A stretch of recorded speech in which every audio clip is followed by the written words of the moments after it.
They used to drop their kids off at the front door, right? Because the colonialism and the history, they didn't want to go in.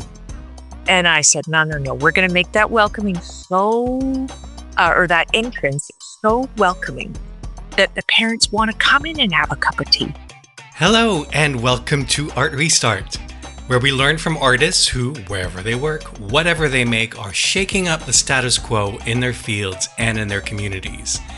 I'm Piercarlo Talenti, the producer and editor of this podcast, which is brought to you by the Thomas S. Keenan Institute for the Arts at the University of North Carolina School of the Arts.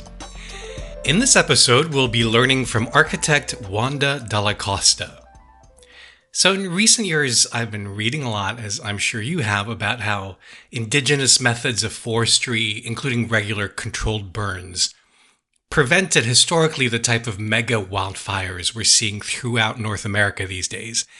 And I wondered, well, what about indigenous methods of construction? How might they be a model for climate resiliency?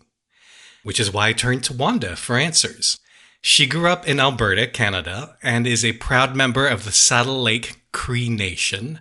Wanda is the first First Nations woman to become a licensed architect in Canada. And she has built a groundbreaking career by weaving Indigenous knowledge systems into contemporary design. She's principal and founder of Tawau Architecture Collective, which has offices in Calgary and Tempe, Arizona.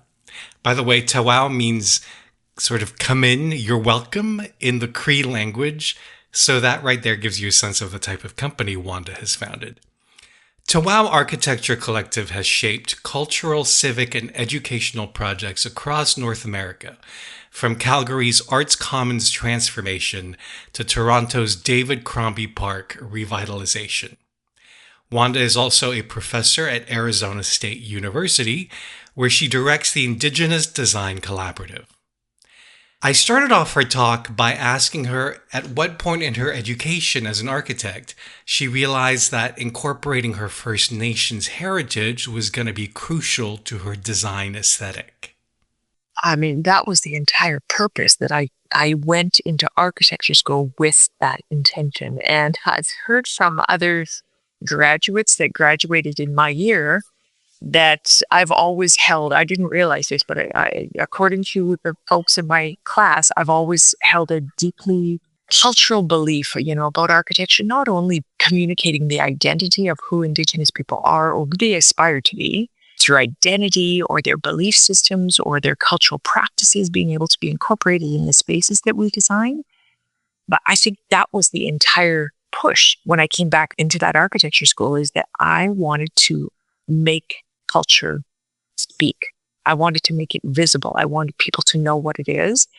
It wasn't the right moment for this because, we were deep into modernism in the era that I was educated at university. And it was all about these homogenous designs, that are imported from wherever, German architects or Brazilian architects. There was a lot of emulating very modernist designs that people thought would be a homogeneous solution for all people.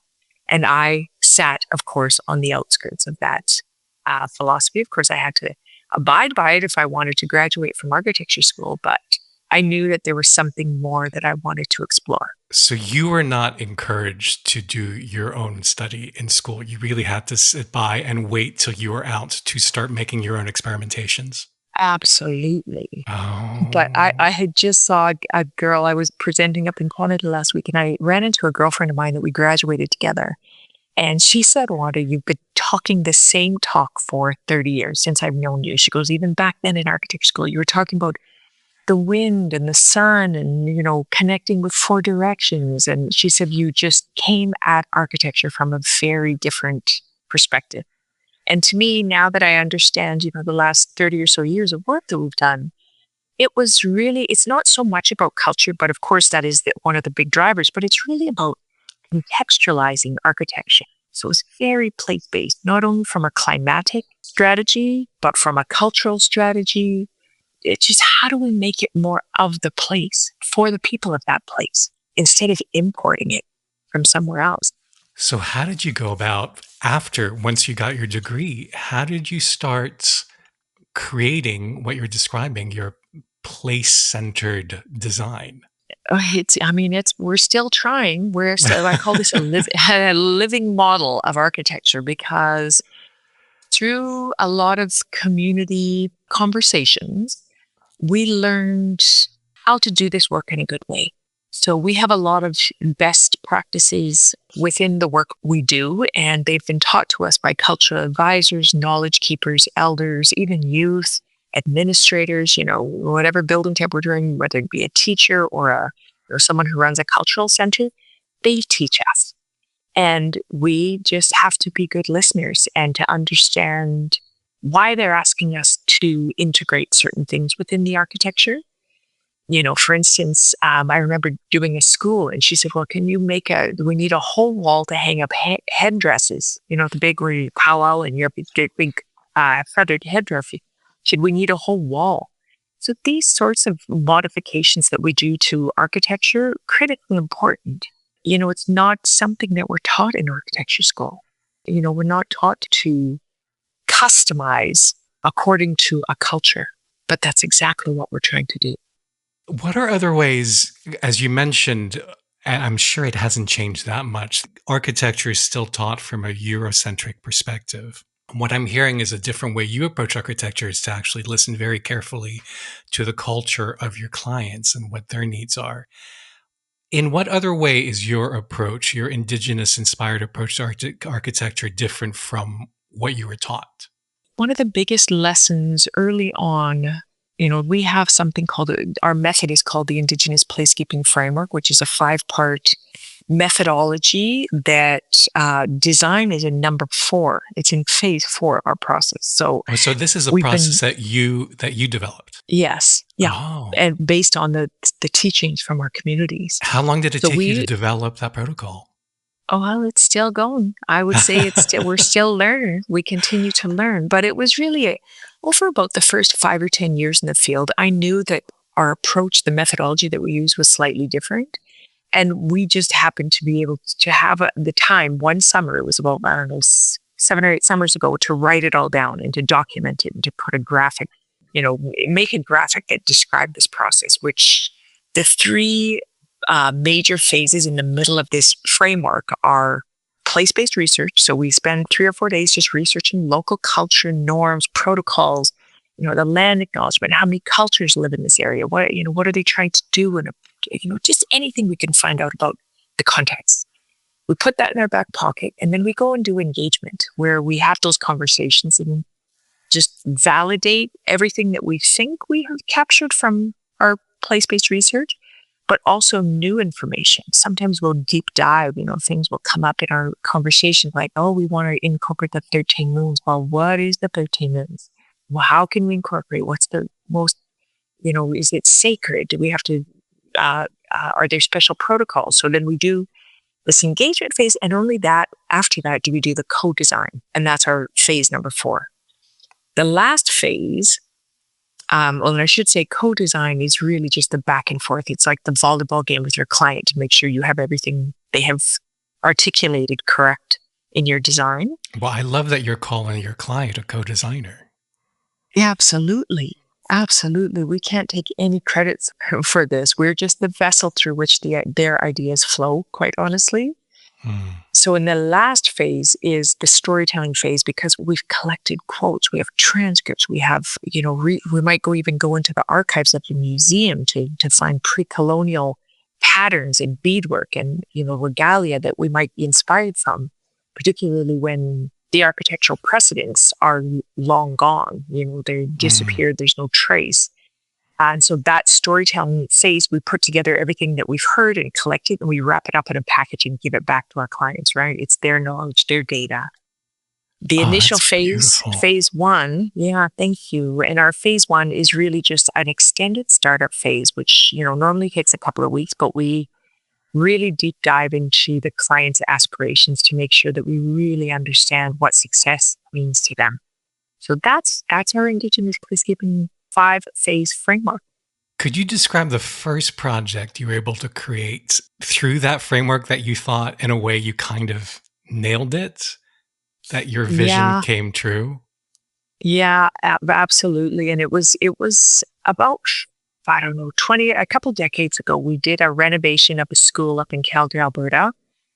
And we took an old 1969, the old schools, how they used to have these tiny windows and they were just this, like almost like a capsule. Like kids couldn't even look outside in these old schools. It was too distracting, right? And some of the classrooms, they even had no views to the outside, no windows. There were those inner chambers. So we had a very difficult starting place, but I sat with elders. I brought together PhDs in Indigenous education. I brought together the teachers. I brought together parents. I brought together the kids. And together we had a couple of big sessions, and that's all it took. I came with very pointed questions related to Indigenous pedagogy or how they plan to teach the little ones differently from a Western-based school. And once they shared with me, land-based learning and, experiential sensory teachings and all of the things that they mentioned were very, very, I think, very informative towards what an Indigenous school could be. And so this K-3 facility that we designed ended up having, foot tracks on the floor for wayfinding. It had, that dark, dismal space in the center of this great big facility that was completely dark without windows. We popped a hole through the ceiling to let light in, and that became the ceremonial teaching space in the center of the school that was aligned with the 4 directions. And in that room, we also put windows for the solstice and equinox, sunrise and sunset. So when they were doing a ceremony in that room, you could see the sunrise right through a window, all the way to the outside. So there's just layers and layers of elements that they said would be important for us to include in that school so that the kids would feel different. They would feel welcome. Things would make sense. These kids are being taught in their home communities about culture. They go to powwows. They have traditional food. They understand regalia. They're surrounded by art and patterns and all these beautiful things. And then they come to a Western-derived school, right, which has completely no relation to who they are. That's what we were trying to change. And in a way, it's also rewriting a painful history that Native people have with the Western school system. Absolutely. Absolutely. And to that point, I had a conversation with the school psychologist after the building was built and after they had moved in for a couple of years. And she said, you can't believe the transformation of those kids. When they see their culture represented, their guards are down, they're open to learning, they see the purpose of the school. And at the same time, I also interviewed the administrators, the principal, and a couple of the teachers, and they said that the parents now come into the school. They used to drop their kids off at the front door, right? Because with the colonialism and the history, they didn't want to go in. And I said, no, we're going to make that welcoming or that entrance so welcoming that the parents want to come in and have a cup of tea. Can there be just a place for them to sit and a little cup of tea or a cup of coffee to welcome them? Instead of the gates and the security that you find as you walk into educational facilities, it's less about the parents and less about comforting the kids. And it's become more about security and safety. And we forget that these buildings are for people. Mm-hmm. I'd love to hear about how, because you are your own boss, you have a large business with 2 offices. I'd love to learn about how you approach the business side of your practice of being a boss through an Indigenous perspective. Like, interesting. Great question. And you're absolutely right. It's taken us, a decade to really lift this firm up. And I didn't want it to be a regular firm. I wanted it to be different. And one of the practices that guides, well, there's many practices that are different, but one of the practices that guides our staff and how we work together are something called the 4 R's: relationship, reciprocity, respect, and responsibility. And those 4 R's, you'll often hear Indigenous communities speak through these 4 R's because this is the way you should align with organizations, families, colleagues. And what they really mean, relationship is about celebrating people and communities. So that is a directive to all people who work here. Reciprocity is about learning, being generous with listening and learning so we can work effectively together. Respect is about leading with kindness and understanding. And then responsibility is just really following up and following through and just trying to be as helpful as we can to those home communities. So when you have the 4 R's permeating through an office, you bring a certain type of people. We attract a lot of compassionate people, Indigenous and non-Indigenous, to work with us. But it is from a very humane approach to, the business model is humane. It's a family first. We don't, like most architecture firms, there's overtime and there's constant deadlines. It can be quite stressful. We have found ways to work around that so that people are calm. They are prioritizing their family. They're not putting work above the other very important things in life. So there is a little more flexibility in our organization as well. Wow, I bet there's a lot of architects out there who would love to work with you. It sounds amazing. Yeah, Friday afternoons off as well. Oh, That is, yep. So a lot of especially our Indigenous designers, they want to drive home back up to their res for the weekend, and that's the perfect time to, right. yeah, Beat traffic, certainly. Yeah. exactly. You Yep. mentioned designing in a changing climate. So I want to bring the conversation to the fact that your two offices are in two areas that are heavily impacted by climate change. Alberta, which has experienced, of course, devastating wildfires, and Tempe, which is part of the Phoenix metropolitan area, which is incredibly hot, of course, and water insecure. So first, before I ask you about designing in such climates, are you sensing that your clients understand that that building as usual is no longer feasible? Yeah, and to add to that, we've also started rebuilding homes in California after the wildfires. So I'm not sure if this is specific to any geographic location, because I Hmm. think there are many, many areas across North America that are undergoing change. And I think from an architect's perspective, we are, we sign an oath when we enter this profession to have our clients' best interests at stake and to be up on every regulation and potential risk that could cause these very expensive assets to fail. And so I think this is really nowadays, this is the job of all architects, is to make sure that we are doing everything we can to think into the future and to build assets that will withstand all of the environmental challenges that are coming at us. I've read a lot and I hear a lot, especially after the wildfires, about indigenous approaches to forestry, for instance, as one way to mitigate the impacts of these horrible wildfires. I hear less about indigenous approaches to the built environment to resist climate change. So, are there any indigenous beliefs or precepts to the built environment that guide you as you build more climate resistant or resilient structures? Yeah, I mean, even as you mentioned, the nature, natural methods. Where my uncles used to burn our fields every summer. I think it was summer. I'm not actually sure in the season, but there was a yearly burn for regrowth of agriculture.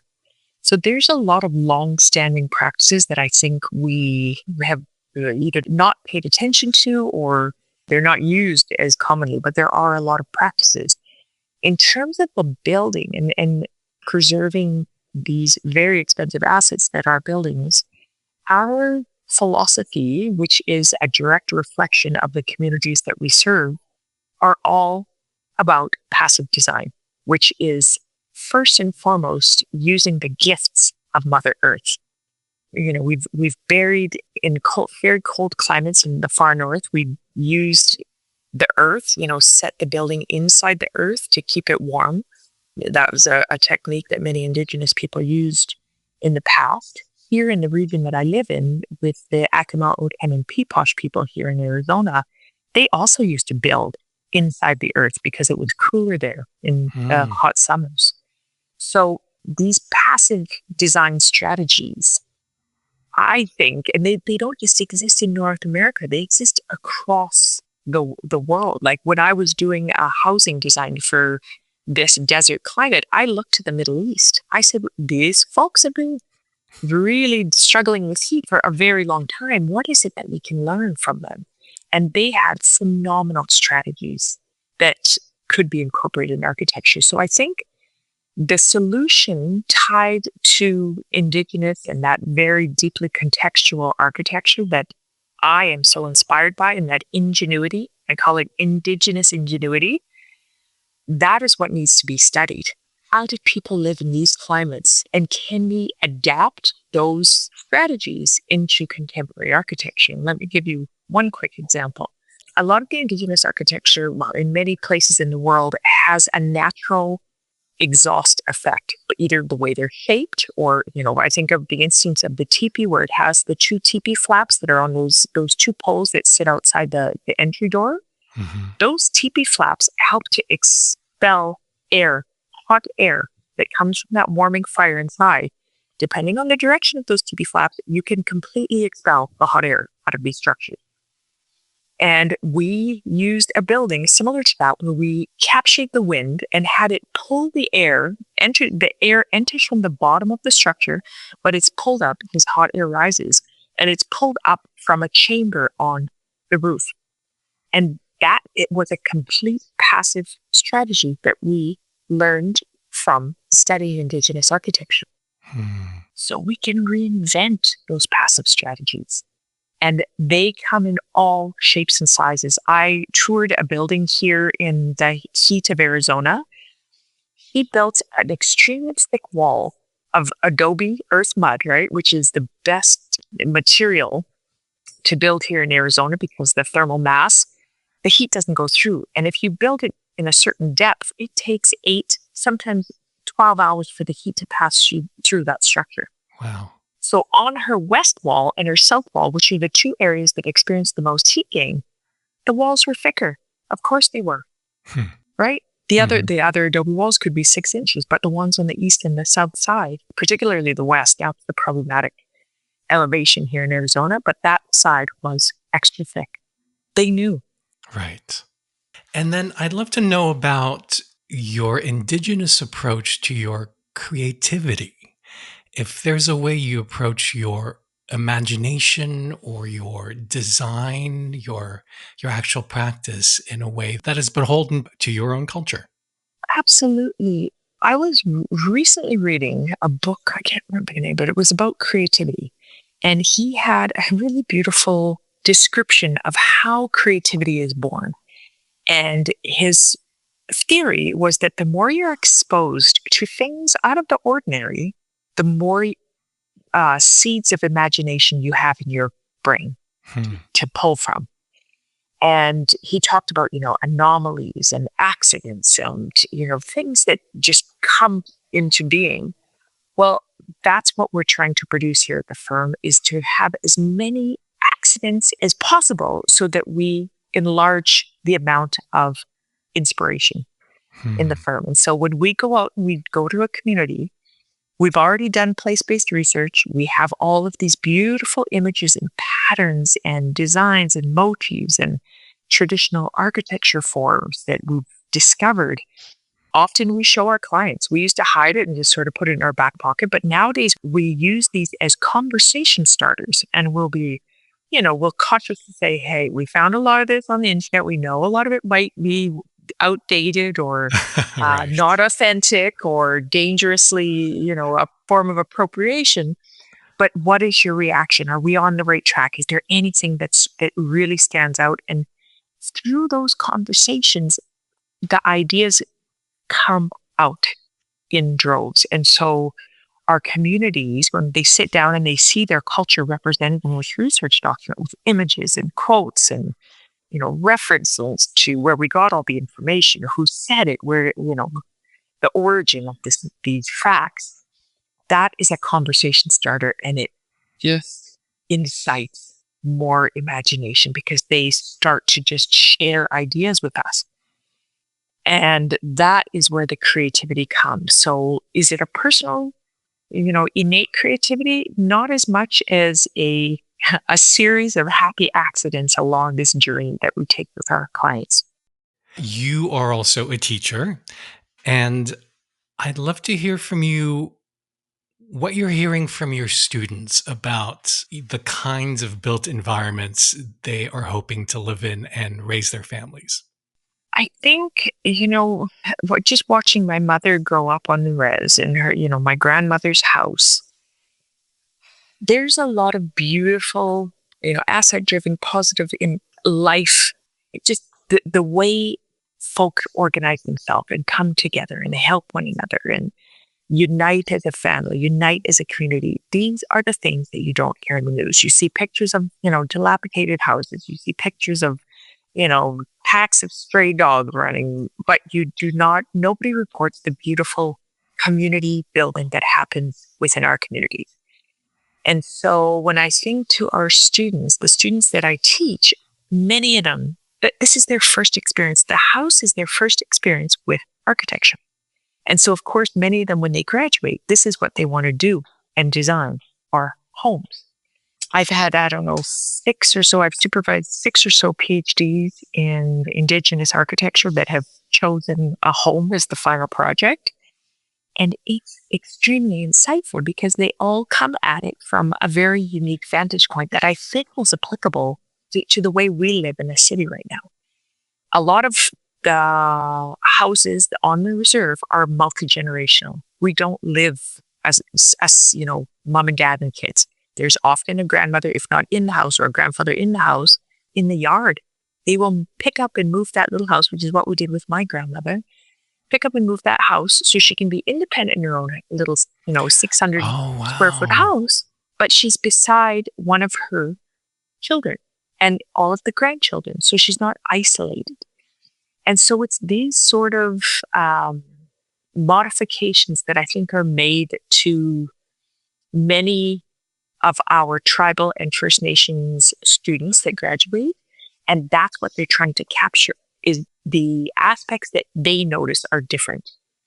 So to give you an example of how one of my aunts moved, there were eventually 4 houses on her property.